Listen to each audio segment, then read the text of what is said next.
Well met, lords and ladies, Jacob Barlow speaking, and welcome back to another episode of MyStreet reviews/reactions. I keep saying reviews/reactions because I don't know what to consider what it is that I do with these videos. I go through them sequentially, but I also analyse them in detail and point out their flaws. So I'm not quite sure yet. Speaking of which, I am in fact loading the episode 2 at the moment, the episode 2 review. Episode 6 has just come out about 7 minutes ago. I know I take quite long with those things, but, you know, I have other commitments that I must attend to first and foremost. However, that is not the case now, because, of course, following tradition of every single Saturday, I am back here to once again review some more things. While, of course, my family is watching a football match downstairs. Don't feel bad, because I don't actually like watching football. So, I much prefer to watch this. Without further ado, let's watch this.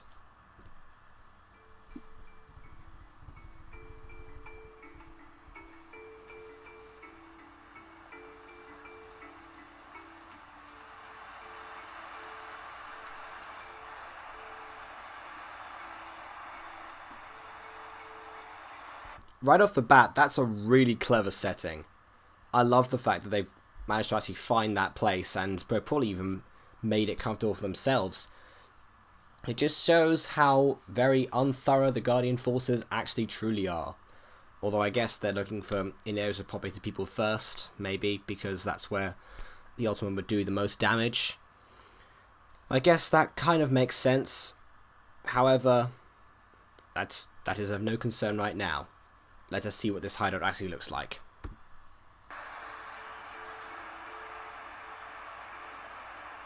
Where are we? This path leads to our camp. It's the place we've been hiding out. We've been here since the Guardian forces started detaining werewolves. Two things. One, that explains the lack of werewolves around that I asked from last episode, actually, from episode 5. And B, Blaze sounds a lot like his Minecraft Diaries counterpart. Which is interesting because Blaze is an exception to the rule of everyone coming from different universes and being formed in MyStreet. He was an original MyStreet character as far as I'm aware. Except for the fact that in Minecraft Diaries Season 1 there was in fact a werewolf called Blaze, but it was spelt differently. The E and the Z were switched over. That might have been a mistyping, but there was in fact a werewolf called Blaze in Season 1. Although it's likely not the same one because the Blaze we see in Season 3, which looks more like this one, is working for Fenrir, whereas the Blaze in Season 1 was actually in Brightport. I don't know. Just interesting facts here. Giving a bit of a context and knowledge of what I do, because if you remember from my Dragon Ball R&R video, I really don't know what I'm talking about in that one. So yeah, just refreshing that I know my stuff for this series, at the very least.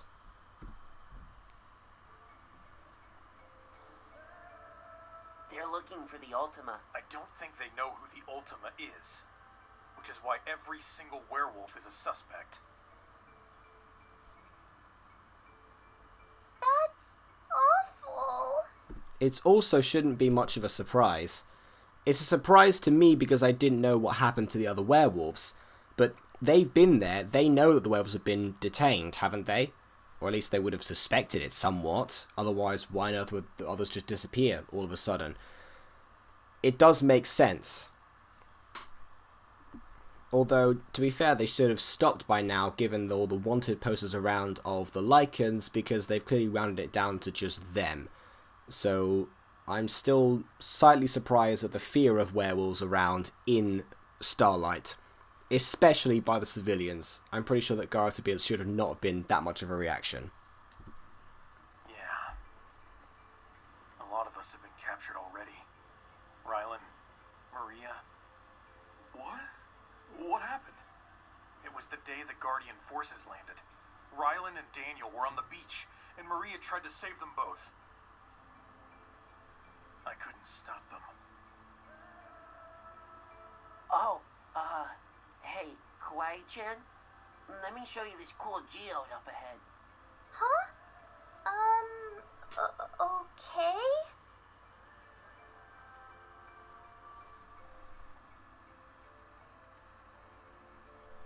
If I can point out a thing about characters, is that Daniel and Kawaii-chan started off very similar, actually.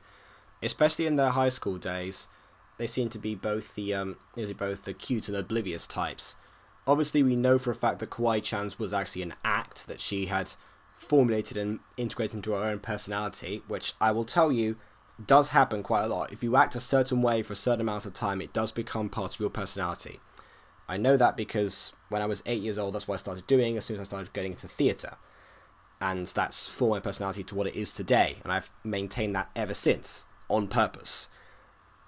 So, my question is Daniel still like that, or was his a case of it being an act as well? I don't know how plentiful werewolf families actually are sometimes, but obviously with human families we have exceptions, so why not with them? Maybe his is a similar story, because he does seem to be, in some respects, the male counterpart to Kawaii-chan.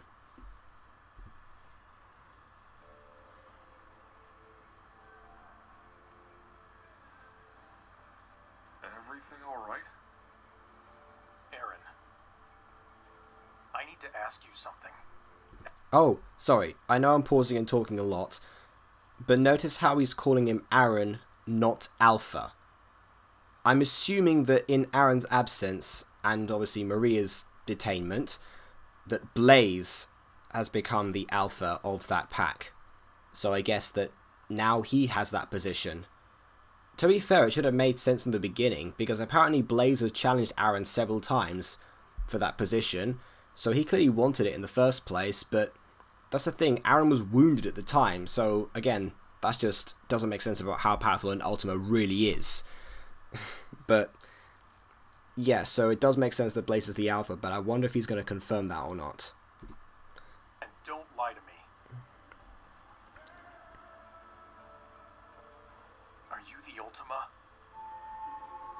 I'm sorry, does he not know? Does he not know? I mean, Aaron's human friends from the lodge know about this. Surely telling fellow werewolves is not that much of a risk, especially when you're going to have to go undercover and you're wondering why Aaron's changed his surname to Wolfware, of all things. I see that Blaze has reason to be suspicious, but again, if they've seen Aaron's ears and tail, they know that, as Derek said, the Ultima's ears and tail are different to normal werewolves.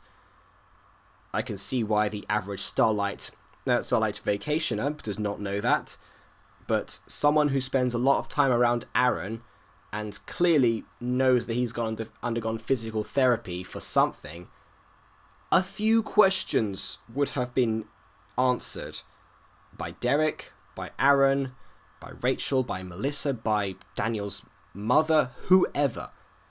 In fact, actually, that's a good point. Daniel's mother. She is a doctor who has been working with Aaron's family for generations. To be fair, Daniel didn't tell anyone that Aaron was a werewolf for several years because he saw his ears and tail by coincidence, but something as important as that? You think that even he would mention it. I know I said that he's the oblivious counterpart to Kawaii-chan, or at least her former personality, but he wouldn't go that far, would he? I realise I'm reading far too deep into this. I'm only a minute and 51 seconds in. I really should get a move on. I know the Ultima is just a story, but the severity of this search has me thinking otherwise. I keep thinking back to that moment on the beach. Aphmau stood in front of you with her eyes closed. Melissa had later explained to me that you have anger issues. But then, why would Aphmau close her eyes in front of you? That should have been a question before. I mean, that was a really lame mistake on Melissa's... lame excuse on Melissa's part. I mean, come on. Again, no one's going to believe that.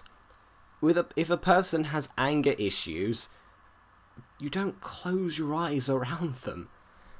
I mean, I remember that Caitlyn said in Season 1 that she has anger issues. Or at least had back then.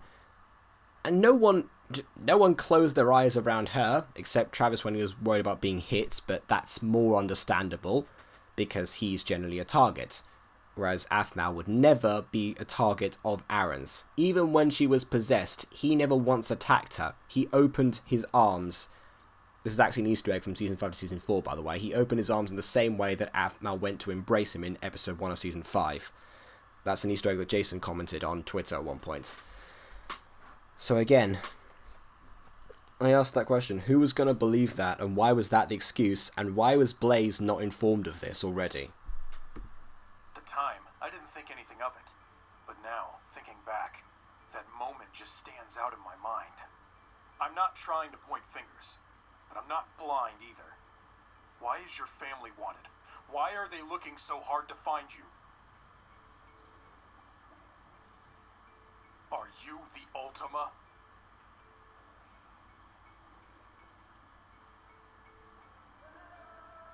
No, I'm not. Are you kidding me? Why? Why? Look. Again, I understand why you want to keep the secret. Like I said before, he should have been informed prior to that, but let's just say, for the sake of the argument, that he hasn't, because indeed he has not been, clearly. Why not tell him now? Everyone is in danger, but he is your friend. He is not going to draw you away. He's challenged you several times. He knows about your extreme strength, which only be explained if you're one of the first family of werewolves. Again. No. It doesn't add up. It doesn't work. It doesn't make sense. Why would you lie to him about that? Again, your human friends know. Blaze would be in no danger, and it would only help your case to actually come clean and tell the truth. No more lies, no more secrecy, because you're already in hiding. And Blaze is already suffering as a result of the fact that the Ultima is there, and as a werewolf he is then compromised himself. So again, once he finds out the truth, he's only going to be more hurt. Let's just proceed. I'm sorry I even asked. It's so stupid. I'm just worried about all of us being falsely imprisoned. I'm sorry I wasn't there to do anything. There was nothing I could have done. The house you guys were staying at was one of the first houses raided. Did everyone... We fought them off and managed to escape the resort. My father found a place to hide on the top floor of one of the buildings near the boardwalk. But then the Guardian forces found us. And... It's only you and Kawaii-chan. I'm just glad you aren't the Ultima. The last thing we need are those stories to be true. Come on. Everyone's gonna want to see you. I see what they're trying to do there. They're trying to paint it so that Blaze would have a bad reaction if Aaron were to have told him there and then. But again, he's going to have a worse reaction to that in the first place. And yes, it would be bad for the stories to be true. It is bad that the stories are true. But it's an explanation, and Blaze needs that, because then they can all find a way to solve this and get out of the situation together. So again, that's not a save by any means whatsoever. I'm sorry, I don't know why, I'm getting more worked up about this episode than I am on any other situation. The other times, all the other episodes have been talked about so far, I was nitpicking. But this so far, in Season 6, which is by far one of the most promising and best seasons, so far at least, it then just has this letdown of an episode. And yes, it is being a letdown so far. I just hope it gets better. Let's find out.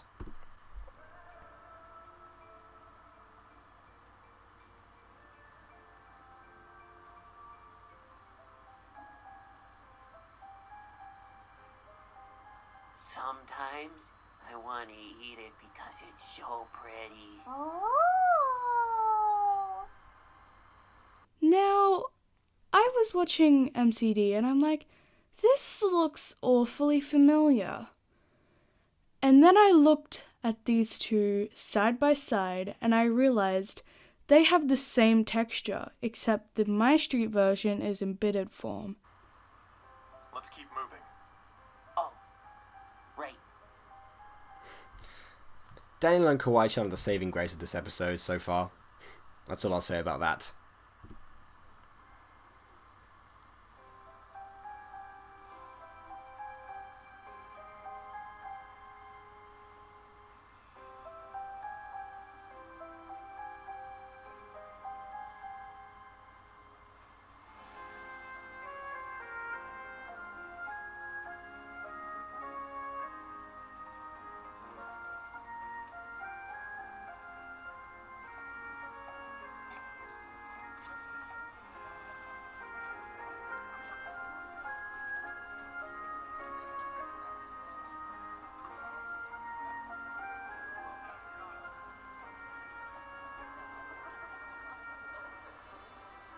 Halt! Who goes there? Okay, you know how I was saying before about the fact that I'm sure they made the place their own and they've decorated the area like that?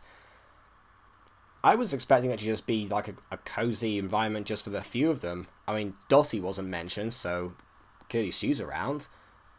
But on a serious note, they've answered already the question of where all the other werewolves have gone. I'm glad they're not all detained, which is great. I was not expecting the decoration to be of this standard, because again, the visuals are incredible. For once, I don't mind the fact that they pan through several shots, because again, they didn't linger on to them for too long in this episode. So ironically, the one complaint that I had with other episodes is not present in the episode where so far I've had the most complaints. I mean, who knew? Huh, who goes there? Seriously? We ask ye, who goes there? Me be Blaze. It's not how you're supposed to respond. Oh, dearie me. Role players are so fun. Oh, it's wonderful. Stop fooling around. We don't have the luxury to joke. Look, we're super bored. And we just always wanted to ask that, alright? Please. See, I told you she was around. See? And nothing was going to ever happen to her, was it? I mean, honestly, how could it? Hold on. Who are they? Blaze, why would you bring a human and a Mifwa here? Well, because they're friends, obviously. He's a werewolf, and she's trustworthy. Huh?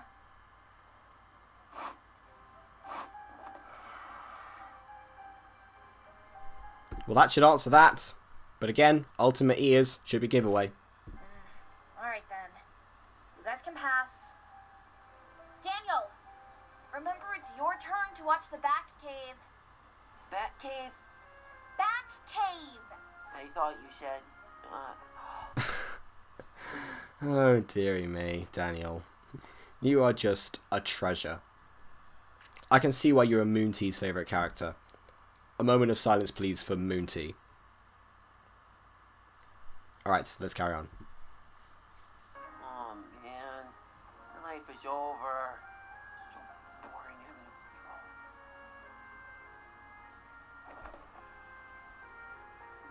Oh, Aaron! We thought all of you were taken by the Guardian forces. I'm fine. Where is everyone else? We don't know. We think that they've been captured. Oh no. I'm so sorry. Let's get you guys some food and talk about what happened.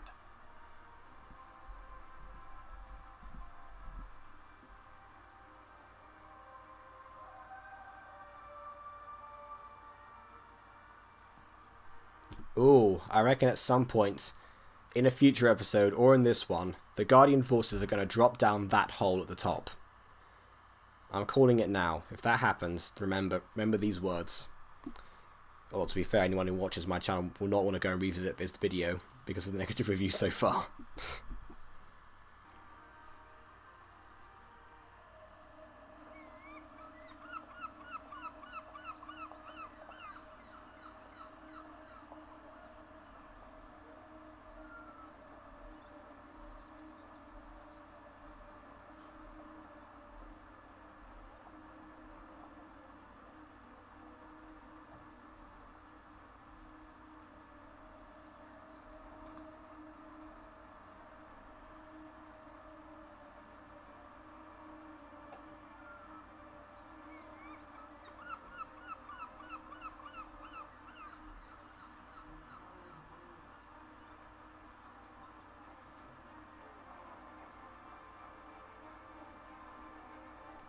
Oh yeah, that's right. Of course. I'd forgotten this actually. That he's going undercover himself from the Guardian forces to find out what exactly is going on. However, he should know that his subordinates won't know what's going on, and they'll probably just see his being undercover as part of the mission.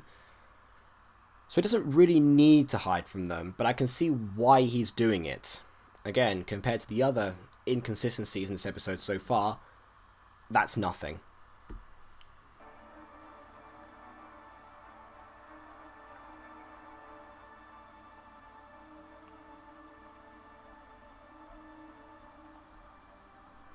That was the quickest shopping trip in the world, my goodness.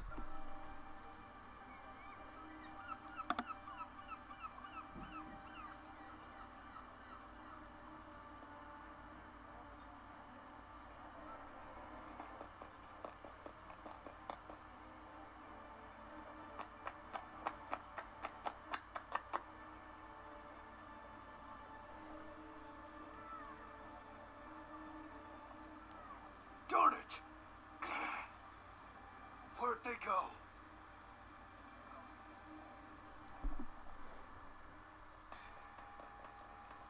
Oh wow, that was... How did they get over there? Who the heck is that? I have no idea, but he's definitely a GF. What's the plan? We've got to lose him quick. We're almost at the edge of the boardwalk. Did I mention already that I love this music? Because I love this music. Split up! Just don't stop running! Ooh, he's not the important one here. Ah! Exactly. You are, Toby. You're gonna need more than a surprise. Did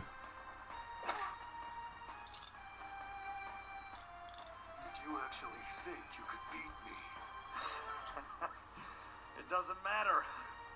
I'm just buying her time. You get away from him! Well, that plan didn't work, did it, Zane? To be fair, I'm kind of glad it didn't. And again, we're going to see now the power amplification that a werewolf body actually entails with it. Entails? Haha, no. Oh my, Irene, a werewolf! And she just hit that man! Wait a second, is that Alex from Phoenix Drop High? I don't know, maybe. Of course, there's another issue again. Werewolf, what a surprise. Again, the wanted face should be more of a giveaway than the werewolf he is. If anything, feel sorry for all the other poor werewolves who have been detained. Still doesn't make sense to me. Athmal.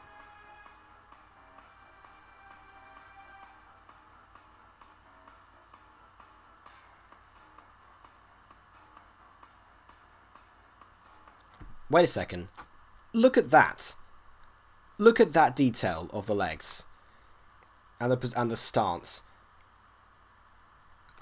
Literally a year ago or 2 years ago, they would not have been able to do that.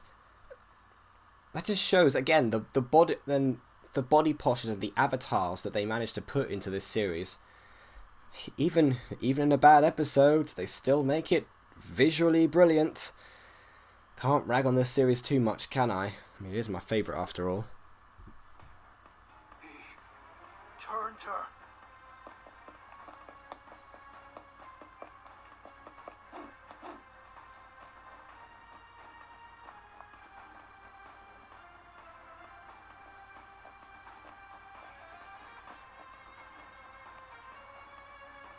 Swim?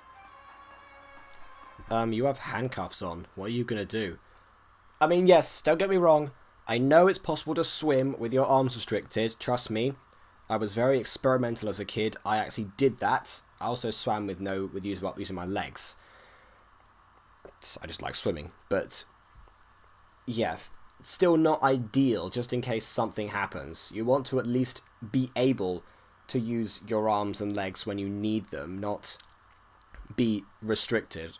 And also, I don't know how much handcuffs will weigh you down. Probably not that much, actually, but those ones look pretty thick.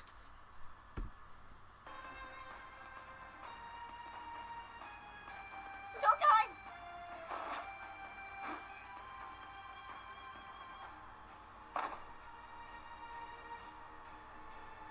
That was brilliant. Should have just thrown him, but that was honestly brilliant. If werewolves have that powerful a physique, I am very surprised that any of them have been captured at all. Also, I wonder if they could just break through those handcuffs.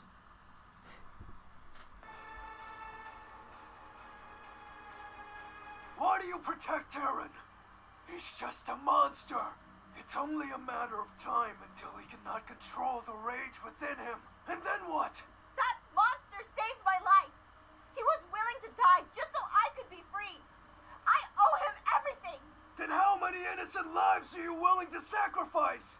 Huh? How many need to die just to protect him? You don't... I'm sorry, but the Guardian Forces have killed more people than Aaron has as an Ultima. Wait, I'm pretty sure, again, the death count at this point is of 3 people. Granted, 2 of them were under the control of Michael, so I won't count them. But that person on Agent R's boat, again, first person to speak in the entire series, I'm still counting that person. So by that one innocent life, the Guardian Forces have done more damage than the Ultima has. Just saying.